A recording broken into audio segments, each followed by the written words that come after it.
Bismillah, Assalamualaikum warahmatullahi wabarakatuh. Waalaikumsalam S- warahmatullahi wabarakatuh. Selamat malam teman-teman semua.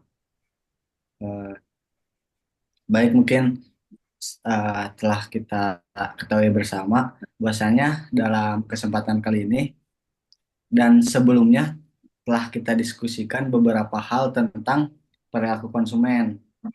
Jadi dalam gimmick kali ini ada sedikit diskusi mungkin terkait perilaku konsumen yang dimana hal tersebut kita paparkan kali ini. Nah, fokus kita terkait analisa produk yang dimana analisa produk kita terkait apa ya, terkait perbandingan segmentasi pasar terhadap penjualan iPhone 13 series gitu. Jadi ada 13 series gitu kan. 13 series itu di mana ada empat. Pertama mungkin 13 biasa, 13 Pro, 13 mini dan 13 Pro Max. Itu mungkin dari itu mungkin apa topik pembicaraan atau topik pembahasan kita dalam diskusi kali ini. Nah, mungkin baik, kita lanjut saja ya untuk pembahasan pertama dimulai dari Amelda. Mangga Amelda dipersilakan. Ya, sebentar.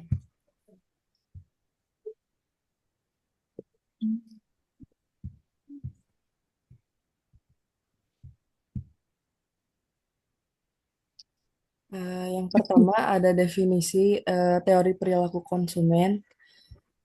Kerangka berpikir yang digunakan untuk memahami proses dan tahapan tindakan yang dilakukan individu atau kelompok guna memanfaatkan atau mengurangi nilai guna barang atau jasa.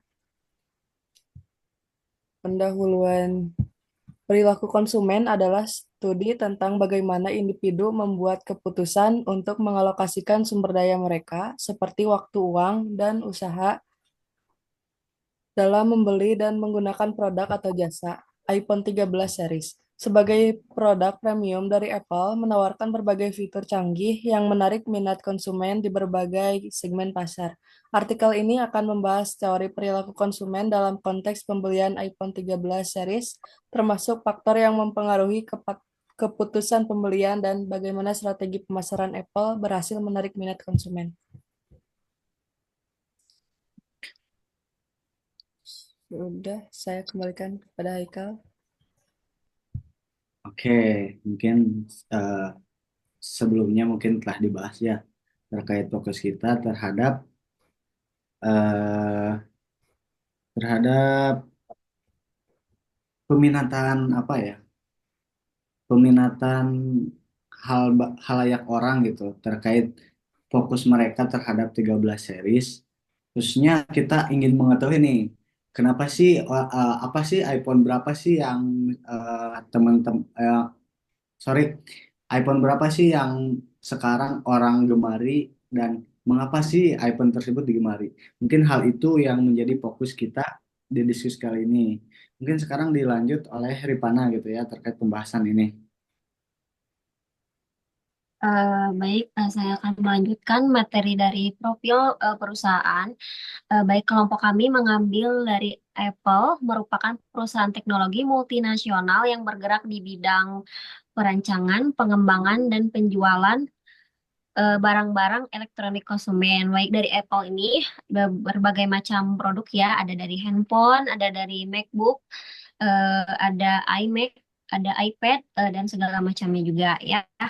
Nah, lanjut di sini karena kita mengambil dari iPhone 13 ya.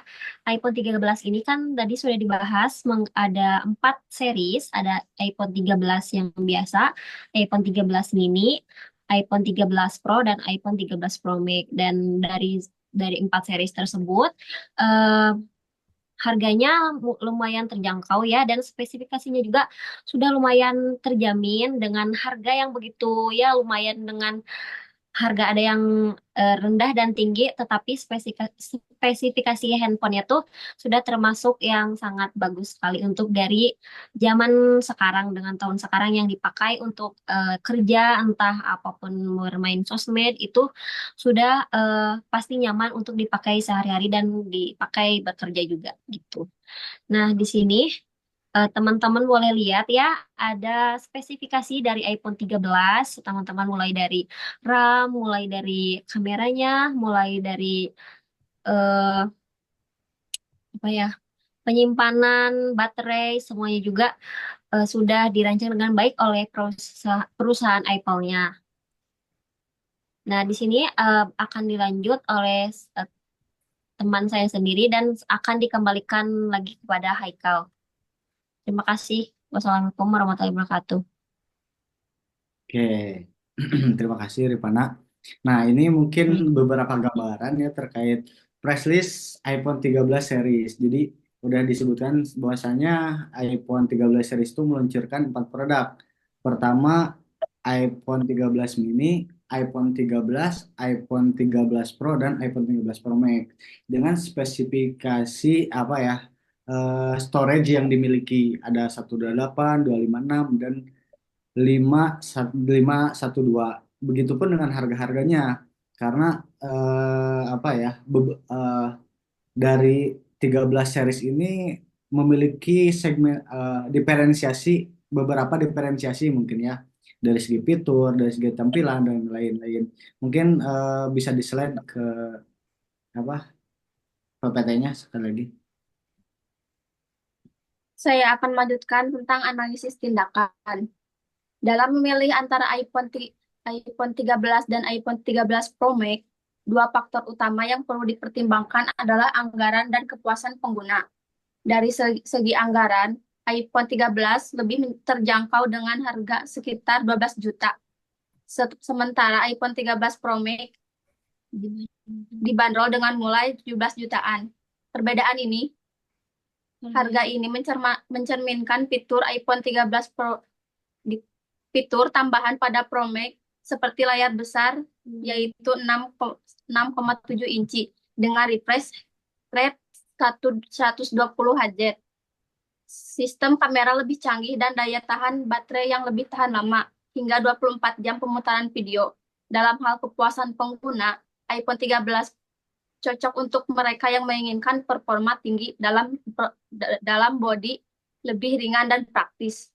Sedangkan iPhone 13 Pro Max lebih ideal bagi penggunanya yang mengutamakan lebih layarnya lebih mulus, kemampuan fotografi profesional, serta daya tahan baterai yang luar biasa. Jika prioritas adalah efisien anggaran, iPhone 13 sudah sangat mampuni. Namun, jika menginginkan pengalaman premium, iPhone 13 Pro Max adalah pilihan yang terbaik. Selanjutnya akan dikembalikan kepada Haikal. Oke. Oke, sekarang mungkin dari pembahasan dari diskusi. Coba moderator kembali lagi ke slide sebelumnya. Dari segi pembahasan sudah mengerucut bahwasannya dua kategori yang mungkin apa konsumen prioritaskan. Nah, dalam pembahasan ini dari analisis tindakan, pertama mungkin yang menjadi apa ya, yang menjadi eh, disebutnya yang memiliki apa peluang gitu. Jadi dari empat series tersebut iPhone 13 dan iPhone 13 Pro Max lah yang menjadi peluang gitu dalam segmentasi pasar. Begitupun dari analisis tindakan.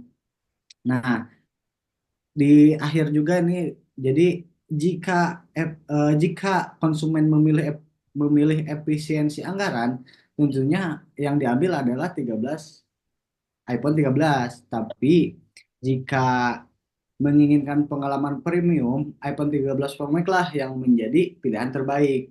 Jadi sekarang sudah mengerucut antara iPhone 13 dan iPhone 13 Pro Max. Oke, lanjut slide berikutnya.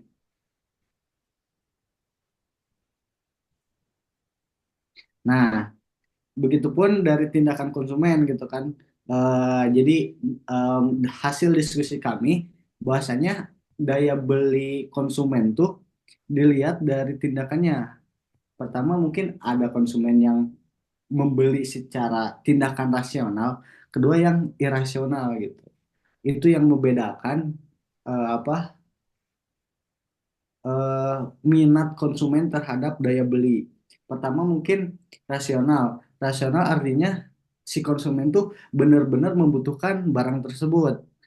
Mungkin dari spesifikasinya, si konsumen itu memperhatikan dari harganya, dari optimal value-nya yang mungkin dari dua iPhone tersebut tuh memiliki kelebihan masing-masing. Terus terakhir dari kualitas. Nah, itu mungkin apa ya, tindakan konsumen bila melihat dari sisi rasional. Artinya mungkin konsumen juga membanding-bandingkan dari segi kebutuhan, dari segi harga, dari segi optimal value dan kualitas. Kedua, yang mempengaruhi juga ada di sisi irasional. Artinya mungkin si konsumen tuh tidak perlu mempertimbangkan, tapi karena ada faktor-faktor lain seperti lingkungan, seperti gengsi, promosi, itu mempengaruhi daya beli juga gitu terhadap iPhone yang tadi, dua iPhone, iPhone 13 dan iPhone 13 Pro Max. Tentunya jika dipengaruhi oleh orang lain atau keinginan atau gengsi, kemungkinan apa iPhone 13 itu lebih diminati daripada iPhone 13 Pro Max karena perbandingan harga antara iPhone 13 dan iPhone 13 Pro Max itu sangat jauh gitu. Begitupun dari sisi rasional, apa dari segi kualitas itu tidak lebih jauh gitu. Kalau misalkan kita lihat dari apa dari tabel sebelumnya yang membedakan tuh dari segi layar, dari segi fitur kamera, hal-hal yang memang basically mungkin bisa didapatin di iPhone 13 gitu. Jadi dari diskusi kali ini kita menyimpulkan bahwasanya iPhone 13 itu memiliki peluang yang besar gitu terhadap daya beli konsumen. Dilihat dari rasional dan irasional. Itu mungkin. Selanjutnya mungkin akan disimpulkan oleh Maya. Lanjut ke slide berikutnya. Kesimpulannya, dalam dunia smartphone premium, iPhone 13 lebih diminati dibandingkan iPhone 13 Pro Max karena keseimbangan antara harga, kualitas, dan kebutuhan pengguna. Banyak konsumen memilih iPhone 13 karena menawarkan performa tinggi dengan harga yang lebih terjangkau, sehingga menjadi pilihan yang lebih rasional. Meskipun iPhone 13 Pro Max memiliki fitur tambahan seperti refresh rate 120 Hz dengan kamera telefoto, tidak semua pengguna benar-benar membutuhkannya. Bagi kebanyakan orang, iPhone 13 sudah cukup untuk aktivitas sehari-hari, mulai dari komunikasi, fotografi, hingga gaming. Selain itu, silsilah harga yang cukup besar membuat konsumen lebih memilih iPhone 13 karena mendapat pengalaman premium tanpa harus mengeluarkan biaya berlebih. Banyak pembeli iPhone 13 Pro Max juga didorong oleh gengsi dan pengaruh sosial, bukan semata-mata karena kebutuhan. Sebaiknya konsumen yang rasional lebih cenderung memilih iPhone 13 karena memahami bahwa fitur tambahan pada Pro Max tidak selalu memberikan peningkatan kepuasan yang sebanding dengan harganya. Pada akhirnya, iPhone 13 menjadi pilihan yang lebih diminati karena memberikan nilai guna dengan harga pasar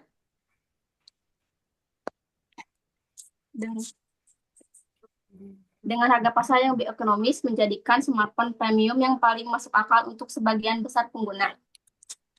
Saya kembalikan kepada moderator. Oke, terima kasih. Mungkin dapat disimpulkan juga teman-teman bahwasanya dari diskusi kita, dari analisis kita, kita menyimpulkan bahwasanya daya minat dan daya minat konsumen itu lebih condong ke 13 iPhone 13. Nah, mungkin kita akhiri pembahasan kita, diskusi kita. eh, Bila ada salah, mohon maaf. Wabillahi taufiq wal hidayah. Wassalamualaikum warahmatullahi wabarakatuh. Terima kasih banyak.